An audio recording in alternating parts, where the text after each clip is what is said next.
Hey guys, I wanted to talk to you about this really cool plant called mullein that I came across. That's Mullein.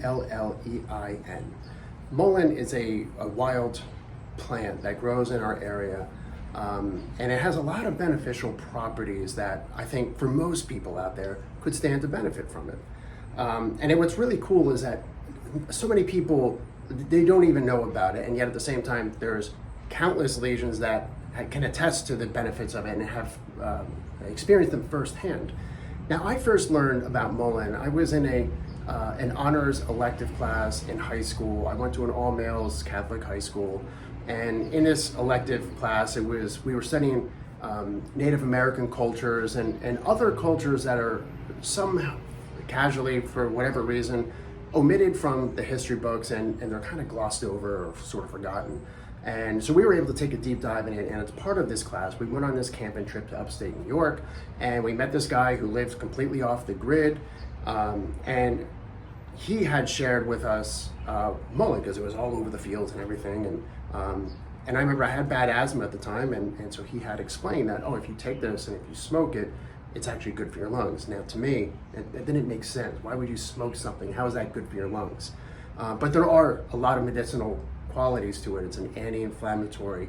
The people who have asthma or COPD can attest to how much this has greatly reduced the amount of mucus and inflammation in their lungs.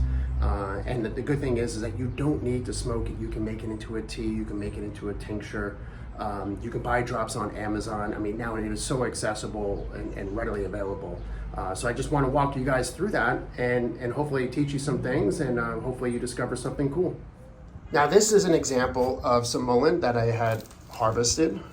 It's getting a little bit dry. It's sitting out here in my greenhouse.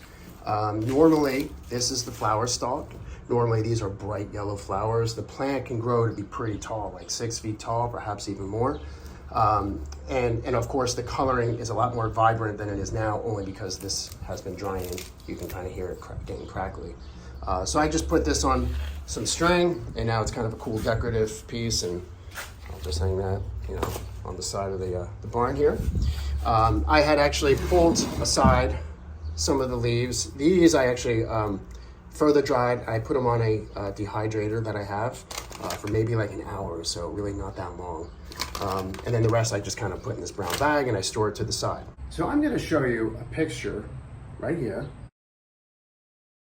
Now, this is what mullein looks like when you find it in the wild. Once you familiarize yourself with this, you're going to start to see it everywhere if you don't already know what it is. It's on the side of the roads, it's out in the fields, it's about 6 feet tall, maybe even taller in some cases. A lot of times they're like chest high, so they stand out amongst even all the other like weeds and wild plants and everything.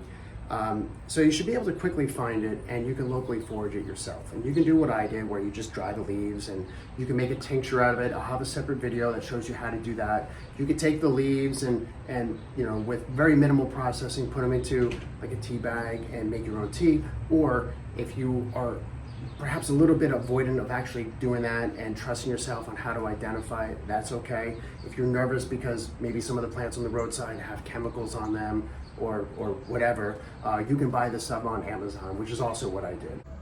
Speaking of which, this is what I had locally harvested and dried out, or you can skip that, and on Amazon, they have these bundles of mullein leaf tea bags. There's 50 bags, 2 grams each, in each of these overall packages. This is by a company called asthma, if I'm pronouncing that correctly. It is all natural. I mean, labels tell you one thing, but it is a very good natural remedy to take. It gives you very easy instructions on how to make the tea and all that. They're in their individual tea bags, which seem to be well made. Nothing extravagant about it. But it saves you a lot of the effort. And I think each of these is less than $10 on Amazon, so it was really easy. And of course, in my search, there's other companies that do this. I haven't tried them yet, but I'm sure they're all comparable. And there's other ways to get the mullein extract. Like I mentioned, they have pre-made drops that you can put onto things or in drinks and things like that, or you can make your own tincture. Okay, so coming into my kitchen, we're gonna take these tea bags and we're gonna make a simple tea. I'm gonna show you exactly how easy it is. There's really no technical expertise. You don't need to be a good chef or anything. It's so simple. But I'm gonna walk you through it, and I'm gonna use myself as the guinea pig. I'm gonna be taking this tea for like maybe 3 times a day for the next week or so, and I'm gonna see how much this inflammation can go down from it. Now, if it's none, I'll gladly share with you that it's none. Now, the other thing is I also have asthma, I also have some issues, so I'm gonna have like a 2-prong, hopefully benefit from doing this little experiment. Maybe at very least my lungs will see an improvement, and I'll report that back to you guys as well. Now, in terms of materials, you obviously don't need much. You can use a crappy kettle with the broken little bit so you can burn your fingers on it like I'm doing. And then your tea bags. Oh, and a little bit of water.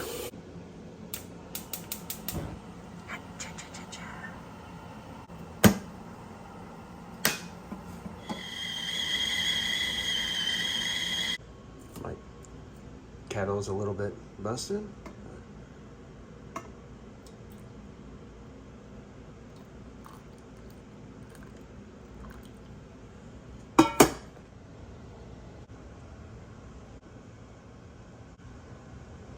So I like to squeeze just a little bit of lemon in here, but do whatever you want to suit your taste.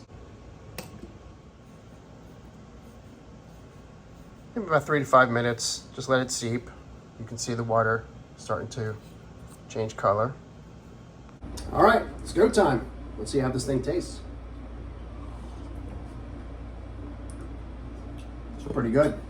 I think the lemon is a nice touch, so I would definitely recommend that. Or if anyone has any other ideas, totally, please reach out. Let me know what your thoughts are. Some of you probably have tried all of this and just want to go out and spread the good word. So if you had success with it, please feel free to add some comments, let me know. Or if you had any other problems or anything, I'd love to hear all your stories. So let me know what your thoughts are, and I'll keep you guys updated on this shoulder, and hopefully get to reap the benefits of this wonderful plant.